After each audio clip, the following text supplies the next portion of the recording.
Hi, I'm Shannon, one of the librarians here at Naperville Public Library, and today we're going to consider the legacy of Anne of Green Gables. So do you know Anne Shirley? She's fictional, but you may have met her all the same. She's over 100 years old, yet is eternally young. She's full of dreams and romantic notions, yet is practical when it counts. Despite meaning well, she gets into repeated scrapes, and is ever hopeful that she will find kindred spirits in the small town of Avonlea who won't judge her for being an outsider, not originally from Prince Edward Island, Canada. Anne Shirley is the heroine of the Anne of Green Gables book series, which has been in continuous publication for over a century and is the creation of author Lucy Maud Montgomery, with whom she shares many traits. This program will look at the author and history of Anne of Green Gables and its enduring legacy. So now some background first on Lucy Maud Montgomery. Lucy Maud Montgomery was born in 1874 from a family who had originally immigrated to St. John's Island, now Prince Edward Island, from Scotland in the 1770s. Her grandfather and great-grandfather both served in the provincial legislature. Montgomery was known as Maud throughout her childhood. Her mother, Clara Woolner McNeill, died of tuberculosis in 1876 when Maud was not even 2 years old, and she was sent to live with her grandparents in Cavendish on Prince Edward Island. Cavendish was fictionalized in the Anne of Green Gables books as the town of Avonlea, home of siblings Marilla and Matthew Cuthbert, who take in orphan girl Anne Shirley even though she is not the boy that they had requested who could help with the farm chores. Cavendish is on the northern shore of Prince Edward Island. Through the books, millions of readers around the world have come to know this tiny province of Canada. Prince Edward Island is just 2,190 square miles and today has an estimated population of less than 165,000 people. Like her fictional character Anne, Maud grew up as an only child in the home of elderly caregivers. She occupied herself with books, the nature on Prince Edward Island, and her imagination, which eventually led her to writing. She loved her home in Cavendish as well as Silverbush, the family farm of the Campbells, her mother's sister's family, who lived nearby. Maud's father, Hugh John Montgomery, moved to Prince Albert, Saskatchewan after the death of his wife and eventually remarried. Maud spent 1 year with them from 1890 to 1891, but she returned to Cavendish afterwards since she did not get along with her stepmother. However, it was while she was here that she had her first work published. A poem entitled On Cape Leforce was printed in a Prince Edward Island newspaper called The Patriot. Maud wrote in her diary that it was the proudest day of my life. I was too delighted to speak. Like Anne, Maud studied for her teaching license, completing the course in 1 year rather than 2, and graduating with honors. She taught at several schools on the island before pausing for 1 year, from 1895 to 1896, to study English literature at Dalhousie University in Halifax, Nova Scotia. This made her one of the first women in her time to attend university. While she was at Dalhousie, she began to first receive payment for her writings. Though she did not particularly enjoy teaching, it did leave her time to write. In 1898, while Maud was teaching on the other side of the island, her grandfather died unexpectedly. She returned to Cavendish immediately to take care of her grandmother, who otherwise would have had to leave her home. Similar experiences would appear in Anne's storyline with the death of Matthew Cuthbert and Anne staying to teach in Avonlea and postponing her college enrollment to help Marilla at Green Gables. Maud remained with her grandmother for 13 years, with the exception of a 9-month period in 1901 to 1902, when she worked as a proofreader for the Daily Echo in Halifax, Nova Scotia. In 1905, Maud wrote her first and best-known novel, Anne of Green Gables. She sent the manuscript to several publishers, but was rejected by all of them, so she stored the manuscripts in the depths of my trunk and forgot about it. In 1907, she rediscovered the manuscript and tried again to have it published. Anne of Green Gables was accepted by the Page Company of Boston, Massachusetts, and was published in 1908. It became an instant bestseller and would go on to become a classic of children's literature. Maud did not stay on her beloved Prince Edward Island forever. After the death of her grandmother in 1911, she married the Reverend Ewan MacDonald, with whom she had been involved since 1906. She had had several other relationships prior to her attachment to MacDonald. Maud and MacDonald married in 1911, and his work eventually sent them to Ontario, where she reluctantly went. Unlike her characters, who bloomed in their marriages, Maud struggled. She was prone to depression, made worse by homesickness for the island, and then the stillbirth of her second child, a situation which she wove into Anne's storyline with the death of Anne's first infant child, as well as the horrors of the First World War, which haunted everyone at the time, and she addressed this in Rilla of Ingleside. Her husband also suffered from depression, termed religious melancholia. He obsessed about not being predestined to ascend into heaven. His increasingly erratic behavior made him unable to work, so Maud's writing became the sole source of income for the household. She was a prolific author, writing other novels such as Emily of New Moon and Pat of Silverbush, also set on her beloved Prince Edward Island. Like Maud, Emily is a writer prone to the flash, emotional clarity and tranquility tied to nature. Also like Maud, Pat is a moody homebody who adores her family home of Silverbush, named after the home of Maud's relatives. Maud wrote, "I gave Anne my imagination and Emily Starr my knack for scribbling, but the girl who is more myself than any other is Pat of Silverbush. Not externally, but spiritually she is I." Maud never lived again on Prince Edward Island, only returning for vacations. She and her husband lived in various places in Ontario until her death in 1942. She is buried in Cavendish on Prince Edward Island. So now let's look at Anne of Green Gables, publication and beyond. Anne of Green Gables was published in 1908 and became an immediate bestseller. The first book sold over 19,000 copies in the first 5 months of publication and was reprinted 10 times in the first year. Author Mark Twain, who himself created many famous young characters including Tom Sawyer, Huckleberry Finn, and The Prince and the Pauper, was enthralled by Anne, calling her the dearest, most moving, and delightful child since the immortal Alice in Wonderland. The original series of books spans the time from when preteen orphan Anne arrives at the home of Matthew and Marilla Cuthbert on Prince Edward Island, to Anne's married life, and the adventures of her children, especially her daughter Rilla in the book Rilla of Ingleside. The final book featuring Anne and her family, The Blythes Are Quoted, was written shortly before Maud died and was delivered to her publishers on the morning of her death. An abridged version was published in 1974 under the title The Road to Yesterday, but the original manuscript was rediscovered in 1999 and published as The Blythes Are Quoted in 2009. Anne of Green Gables has been translated into at least 36 different languages. The books have had international appeal ever since. It was particularly popular in Poland during World War II, when the AK resistance group issued editions to remind members why they were fighting. They viewed Anne, though not Polish herself, as a symbol of humanist values. Anne of Green Gables was banned for a time in communist Poland, as the free-thinking character Anne was seen as an individual who thought for herself and would not submit to authority. Anne's biggest international fandom is perhaps in Japan.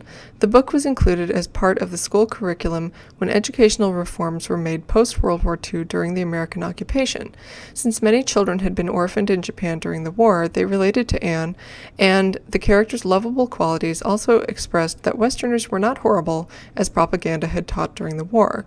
Anne of Green Gables has become a phenomenon in Japan. A popular anime in 1979 called Akage no An, or Red-Haired Anne, introduced a new generation to Anne Shirley.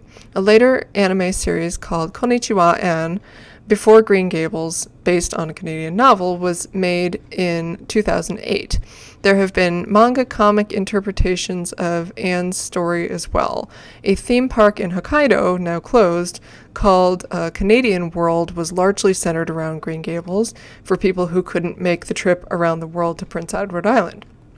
A nursing school in Okayama is called the School of Green Gables, and there's also an Anne Academy in Fukuoka where girls learn to speak English with a Canadian maritime accent. In 2014, the Japanese channel NHK produced a TV miniseries called Hanako to An, or Hanako and Anne, about the life of Hanako Muraoka, who first translated Anne of Green Gables into Japanese.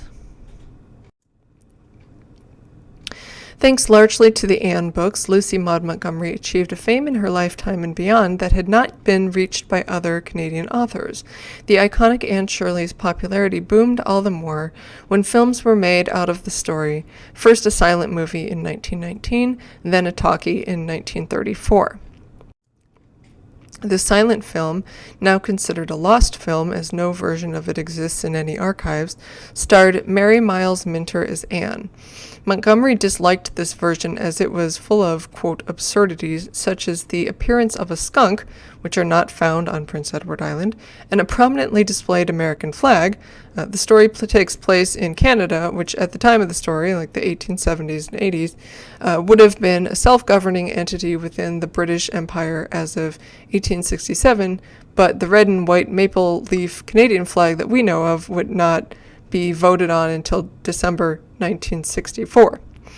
The talkie from 1934 starred a young actress named Dawn Eveline Paris, whose stage name was Donna Day, but the popularity of her character led her to change her name to Anne Shirley. In addition to these classic films, there have been stage productions, musicals, several animated series, manga comics and graphic novels, television miniseries and a spin-off TV series, other television series, and a recent Netflix series, not to mention prequel and mashup books, and more on all of this in a minute. The University of Prince Edward Island is home to the L.M. Montgomery Institute, which is dedicated to her life and works. Its website, lmmontgomery.ca, includes a blog, feature articles, and a collection of Annes of the World, so Anne book covers in different languages, which is really cool. Every other year, there is a conference related to Montgomery's life and writing, and the next one is June 22nd through 26th of 2022. A visit to Cavendish, the real Avonlea, will allow readers to see many of the sites that Montgomery made so real in Anne of Green Gables. Green Gables Heritage Place is now a federal historic building within the Cavendish National Historic Site of Canada. The National Historic Site itself is situated in Prince Edward Island National Park. This was the house that was built by Maud's McNeil relatives. The house is 2,400 square feet, including 5 bedrooms, a dining room, sewing room, and a parlor. Nearby are Lover's Lane and the Haunted Wood that appear in the Anne books. You can also visit Silverbush Farm at Park Corner, home to the Anne of Green Gables Museum, which is open May through October. And this was the home of Maud's aunt and uncle, and she married Ewan MacDonald there. Nearby is the Lake of Shining Waters that appears in Anne's World. Other locations to visit include Charlottetown, the island's capital. It was the cultural hub of a rural place in Anne's day. Wealthy Josephine Barry, Diana's aunt, had her mansion Beechwood here, and she brought the girls to an exhibition where they saw horse races and took a balloon ride. They also went to the Academy of Music to hear a noted prima donna perform and ate ice cream in a restaurant, Anne's first time to do so. Queen's Academy, the teachers' college that Anne, Gilbert, and other classmates attended, is also located in Charlottetown in the books. And the fictional Queen's is based on the real-life Prince of Wales College, which was eventually integrated into the University of Prince Edward Island. You can also visit New London, Prince Edward Island, the birthplace of Lucy Maud Montgomery, which serves as the inspiration for Bolingbroke, Nova Scotia, Anne's birthplace in the books. So here are some Anne-related materials in the library collection. First we have books. Of course, the Anne of Green Gables series by Lucy Maud Montgomery goes without saying. There's Anne of Manhattan, which is a modern-day take, which is setting it in New York City. Anna of California, which sets it in California, and the Anne character is like a migrant worker. Anne of Green Gables manga comic. This is just one of the multiple Japanese-style manga comics. using the Anne of Green Gables story. There's also just a graphic novel, Anne of Green Gables, by Mariah Marsden and Brenna Thumler. There are various juvenile adaptations for younger readers, taking basically what would be like a chapter out of the original book and turning it into a shorter story for younger readers. So you've got Anne Arrives, Anne's Kindred Spirits, books like that. Maud, a novel. This is a young adult book that's about Lucy Maud Montgomery, but it's fiction. Looking for Anne of Green Gables, the story of Lucy Maud Montgomery and her literary classic, basically tells you what it is. Anne of Green Gables, My Daughter and Me, what my favorite book taught me about grace, belonging, and the orphan in us all. This is, somebody reaching out to their literary favorite to help them get through struggles in life. Bedtime stories for stressed out adults, tales to soothe tired souls. I kind of like this one. This is excerpts from classic stories to help you calm down in our stressful times, including Anne of Green Gables, among others. A book that also I enjoyed, it was The Landscapes of Anne of Green Gables, The Enchanting Island That Inspired L.M. Montgomery by Catherine Reed. Just some beautiful pictures of the places that this story takes place in. And of course we have travel guides for Prince Edward Island in our travel section. And then the DVDs, we have, if you remember, if you're my age, the Kevin Sullivan productions that used to be on PBS, Anne of Green Gables, what is now called Anne of Green Gables, the sequel, but it used to be called Anne of Avonlea. These are two mini-series with Megan Follows as Anne, and then the television series that was the spin-off from this, Road to Avonlea.